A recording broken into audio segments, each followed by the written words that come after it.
palabra que dijo de que no verían más su rostro. Y le acompañaron al barco. Yo no sé si ustedes se pueden imaginar ese punto.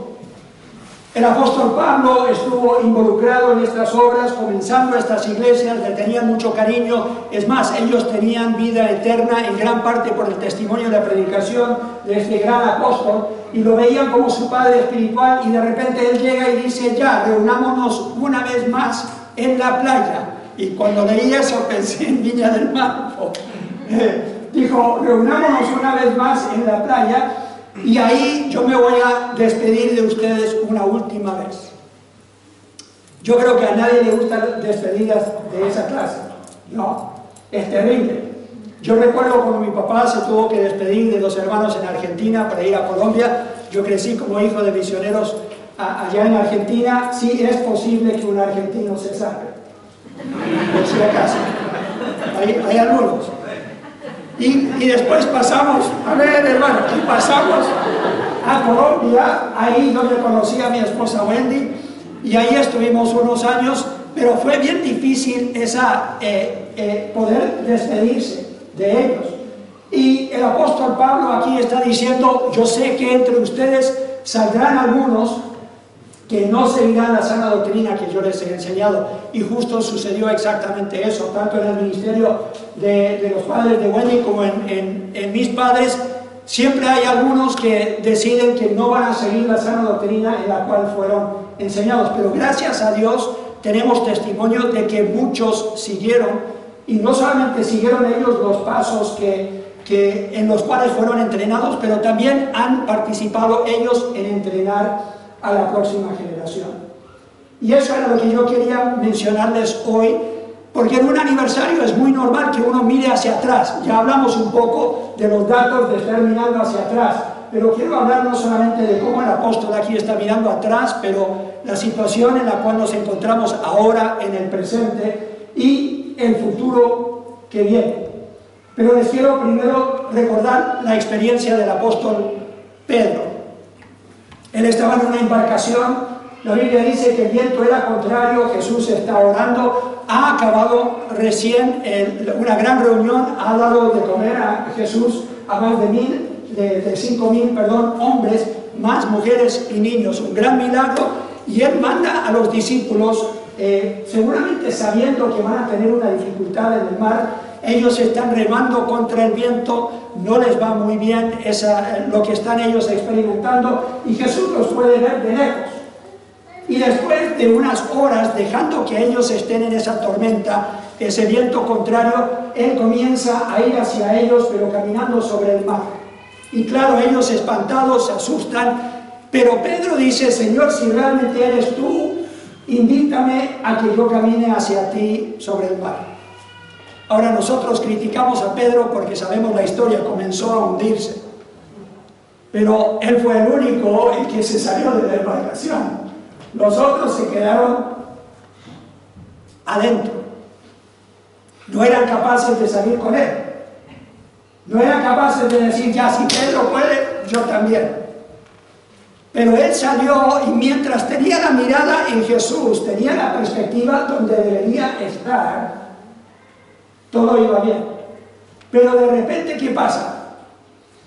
Comienza a mirar las olas, comienza a mirar el viento y se asusta, y seguramente comienza a pensar, como muchos de nosotros: esto no es normal, esto es contra las normas establecidas para la humanidad, y comenzamos a dudar si podemos continuar en el camino en el cual hemos emprendido el viaje, y comienza a hundirse. ¿Y qué hace Jesús? Lo rescata. Pero les pregunta: ¿qué pasó con la fe? Ustedes de poca fe, ¿qué pasó ahí con esa fe? ¿Tuviste suficiente fe para comenzar? ¿Por qué no tuviste suficiente fe para terminar? Bien, si quieren leerlo como tarea, lo pueden leer en Mateo 14, también en algunos de los otros evangelios. Esa es una ilustración de lo que estoy escuchando de mucha gente hoy día, que está dudando si en el mundo de hoy la Iglesia de Cristo todavía puede tener un impacto. Y la respuesta que yo les doy es la promesa de Jesucristo en Mateo capítulo 16. En Mateo 16, 18, Jesús dice: yo también te digo que tú eres Pedro, y sobre esta roca edificaré mi iglesia, y las puertas del Hades que no prevalecerán contra ella. ¿Lo crees? La iglesia de Cristo aquí en Viña del Mar, que ustedes han establecido y de la cual ustedes participan, no podrá vencer el enemigo. Va a intentar, va a hacer todo lo posible para que se acabe esta obra, pero no podrá vencer. ¿Por qué? Porque lo prometió Cristo.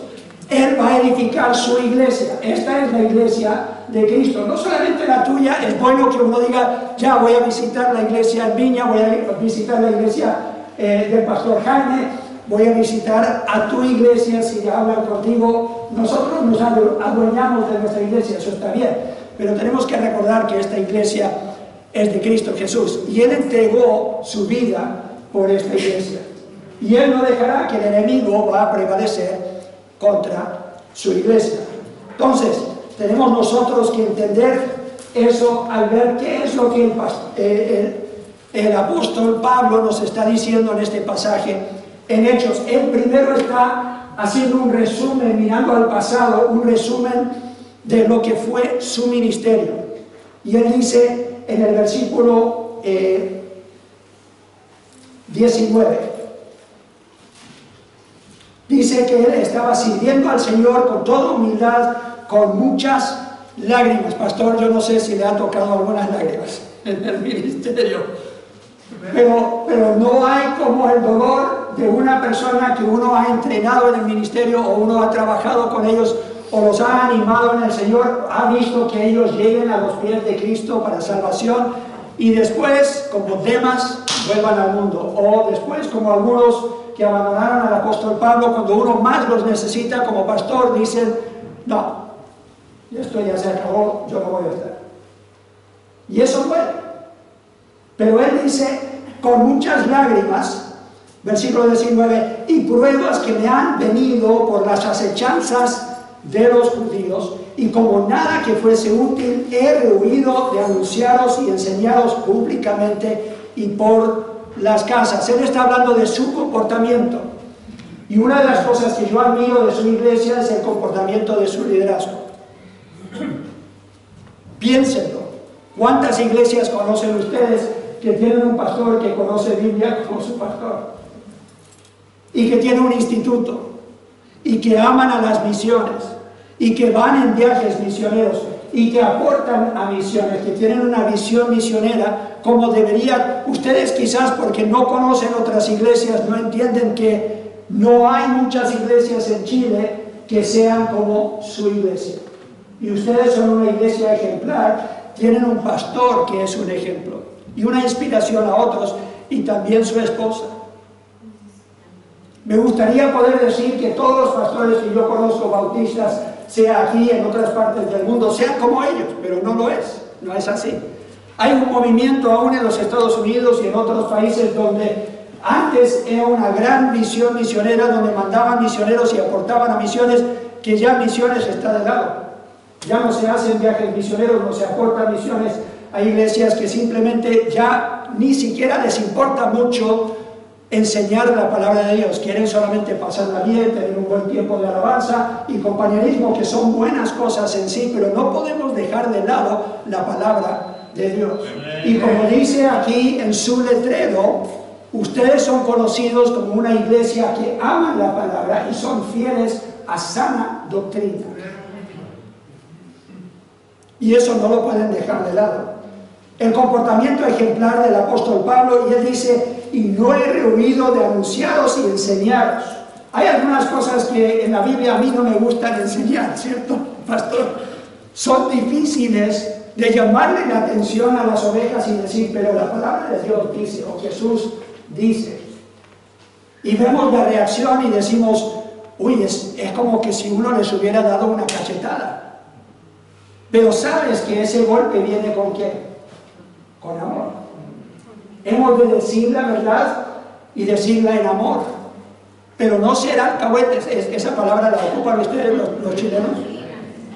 No permitirles que ellos sigan en pecado y que sigan desobedeciendo al Señor. Y ese es bien difícil para un líder en una congregación. Y he visto cómo el pastor Jaime y su esposa han sido ejemplos en mantenerse en la palabra, fieles a la palabra y disciplinar cuando sea necesario a los hermanos. Ahora, por si acaso estés pensando, él no me pidió que yo hablara bien de él desde el púlpito. La fidelidad a la sana doctrina, las pruebas que ellos han superado, el comportamiento ejemplar de ellos, eso todo sirve para que nosotros miremos al pasado, porque aunque dicen que en el pasado no se vive, se aprende, uno igual se puede inspirar, se puede guiar y se puede fortalecer mirando al pasado y diciendo, si Dios nos ha ayudado a superar estas cosas en nuestro pasado, seguramente estará con nosotros en nuestro futuro. Era lo que Dios le dijo a su pueblo Israel que hiciera. Tenían que tener ciertos días especiales en que celebraran la fidelidad de Dios, tanto recordando cuando salieron de Egipto como entraron a la tierra prometida, y todo lo que ellos celebraban como pueblo, tenían que hacerlo recordando la fidelidad de Dios. Es más, Dios les dijo, aseguren que sus hijos saben cómo yo obré, para que nunca se olvide el amor de Dios para su pueblo. Así que es muy importante que uno tenga una celebración como el día de hoy, que recordemos lo que ha sucedido en el pasado. Pero no solamente estamos hablando del pasado, tenemos que mirar el presente. Desafortunadamente el apóstol Pablo les tiene que decir a estos líderes en el versículo 28, por tanto, mirad por vosotros y por todo el rebaño en que el Espíritu Santo os ha puesto por obispos para apacentar la iglesia del Señor, la cual Él ganó por su propia sangre. Ahora que el apóstol no va a estar, Él les dice, ustedes tienen que velar. Enfoquen su atención en, primeramente, ustedes mismos.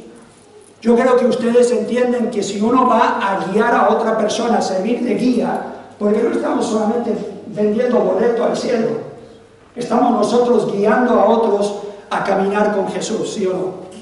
Y si tú vas a guiar a otra persona a caminar con el Señor, no solamente ser salvo, pero ir madurando en el Señor, tú tienes que también estar avanzando, tienes que estar madurando, tienes que estar practicando lo que predicas, si no, no hay valor.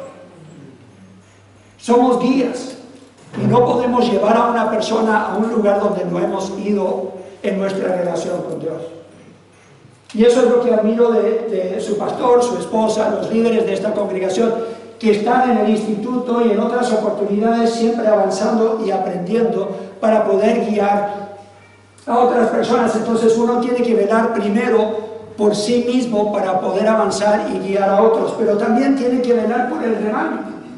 Y alguno dirá, sí, pero pastor, ese es para el pastor de la iglesia o quizás para el que enseñe la escuela dominical. Miren conmigo Efesios capítulo 4, uno de los pasajes que más me gusta en la Biblia, Efesios capítulo 4.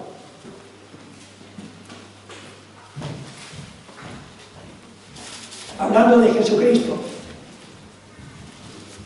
en versículo 11, dice, y Él mismo constituyó a unos apóstoles, a otros evangelistas, a otros profetas, a otros pastores y maestros.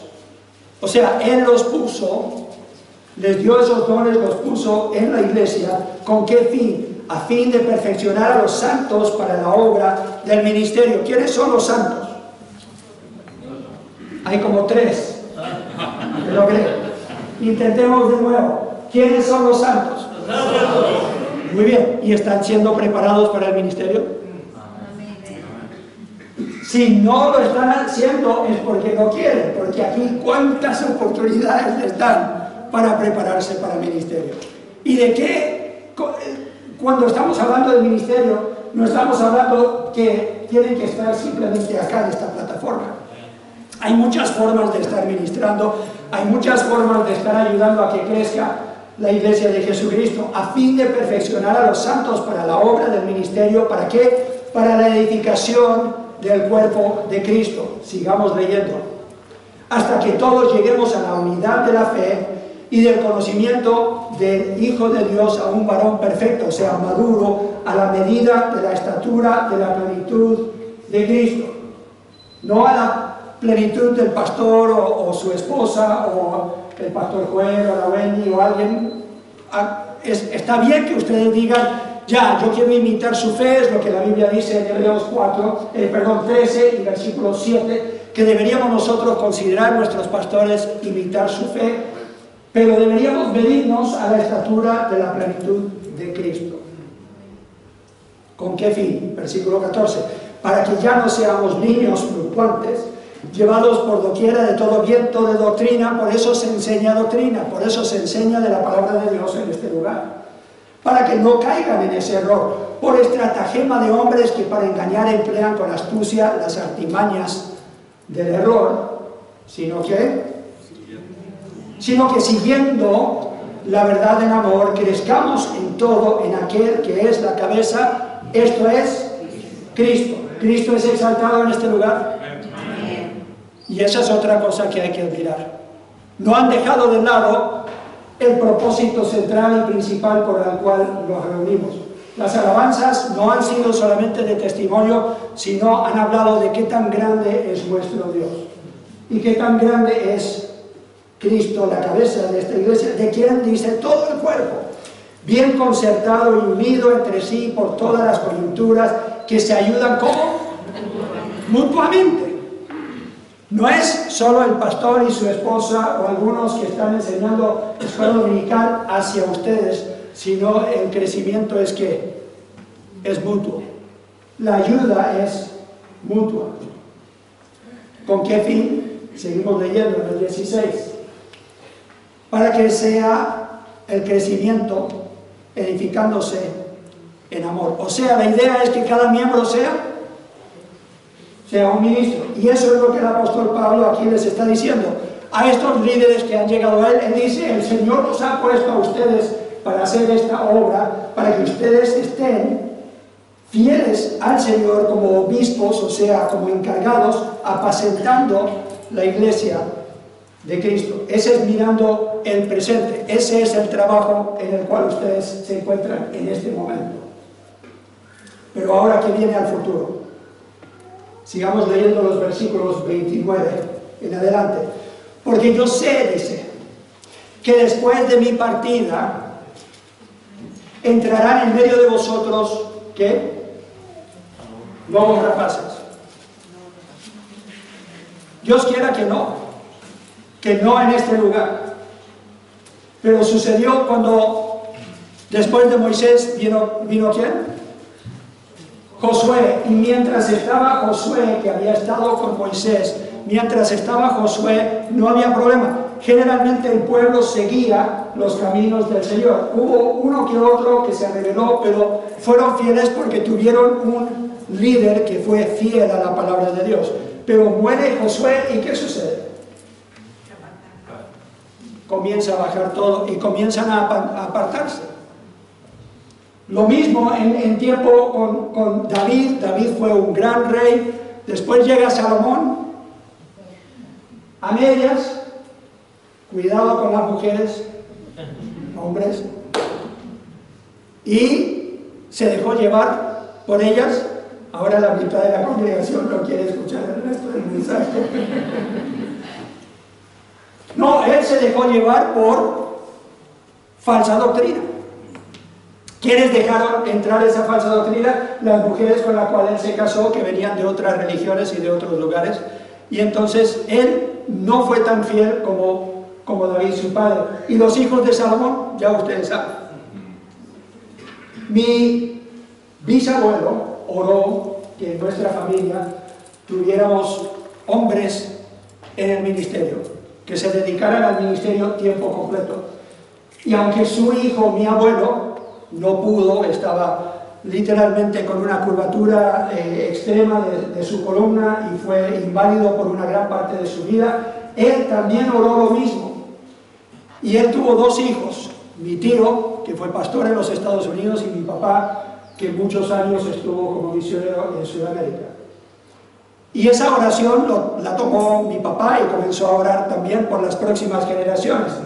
Y mi tío tuvo 3 hijos, y de ellos 2 están en el ministerio. Y mi papá tuvo 3 hijos varones y dos niñas, todos estamos sirviendo al Señor. Ese es un milagro de la gracia de Dios. Y entonces ya mi papá está con el Señor, mi abuelo está con el Señor, mi bisabuelo está con el Señor, entonces me toca a mí orar por la próxima generación. Y gracias le doy a Dios que mi hijo este año pasado recién fue consagrado, podríamos decir, y reconocido como misionero a Chile. Viene a trabajar, el más rebelde, viene a trabajar con el papá acá en Chile.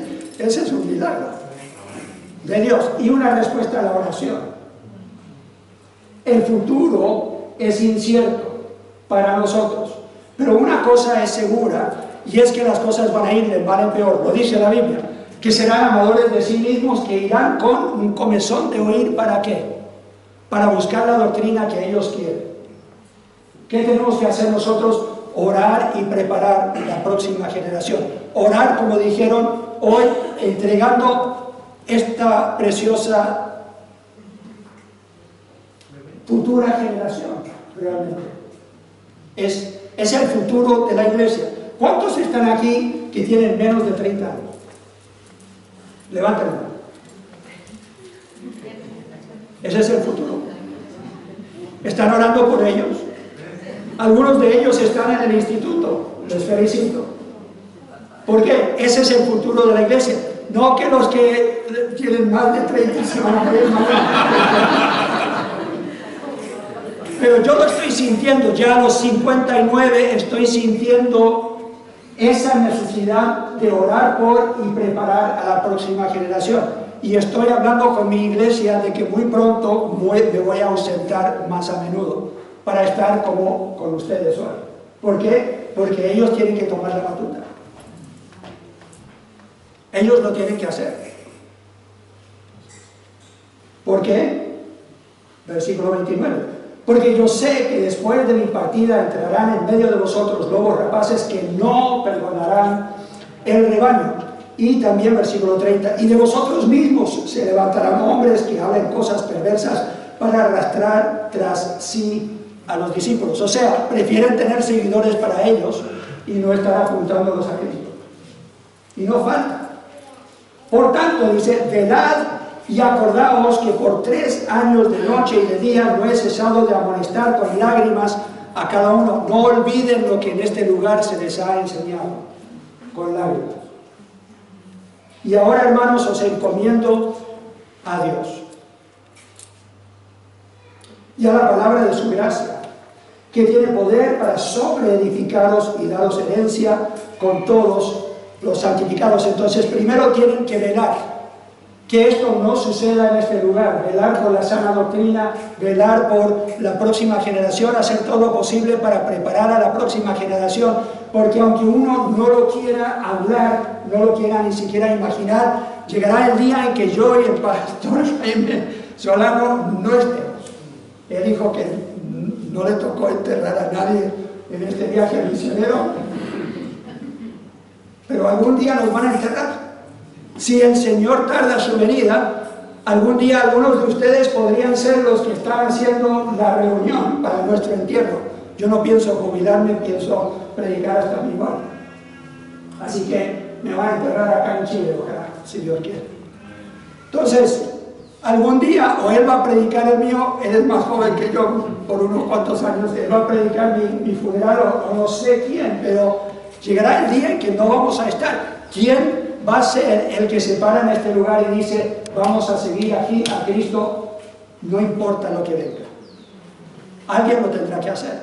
Y es difícil para nosotros quizás imaginarnos en ese rol.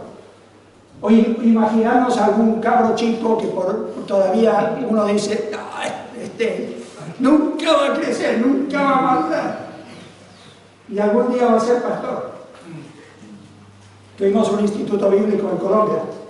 El más tímido, el más retraído, el que peor nota sacaba, ahora es pastor de la iglesia.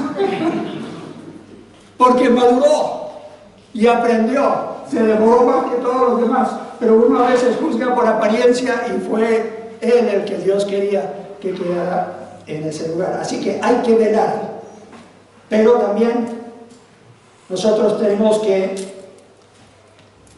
confiar, que dice el versículo 32.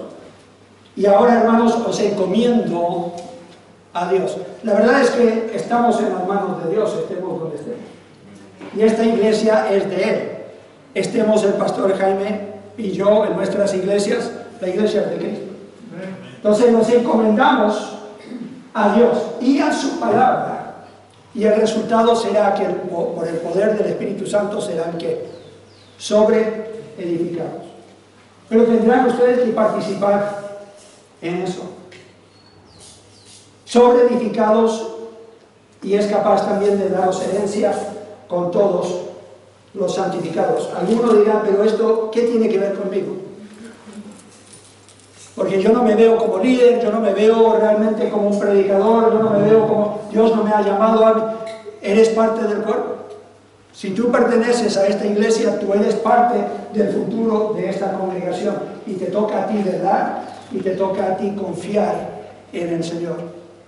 Entonces la pregunta es esta.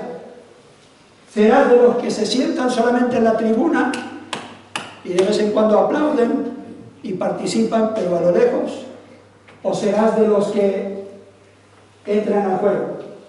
O en este caso, la batalla. Porque recuerden que Satanás quiere terminar con esta obra.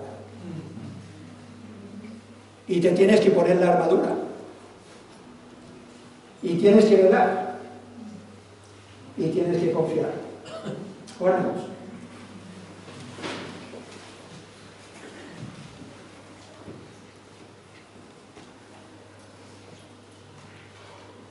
Yo creo que cuando se predica la palabra de Dios siempre se debería dar una invitación a que se tome una decisión.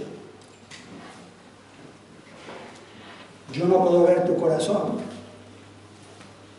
pero el Señor sí, y quizás hoy Él te está llamando a involucrarte más en su obra, a velar por esta iglesia y por el futuro de la congregación, a participar más en el instituto o en un ministerio.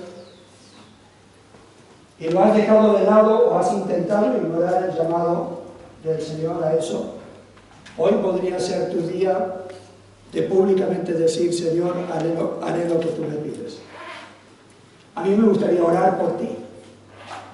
La única forma que yo puedo saber si has tomado esa decisión es que te pongas de pie. Nadie está mirando, los ojos cerrados, cabeza inclinada. Si sientes que el Señor te está pidiendo mayor compromiso de aquí a futuro en esta tu iglesia, pido que te pongas de pie.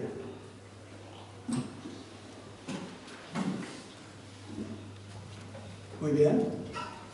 ¿Alguien más?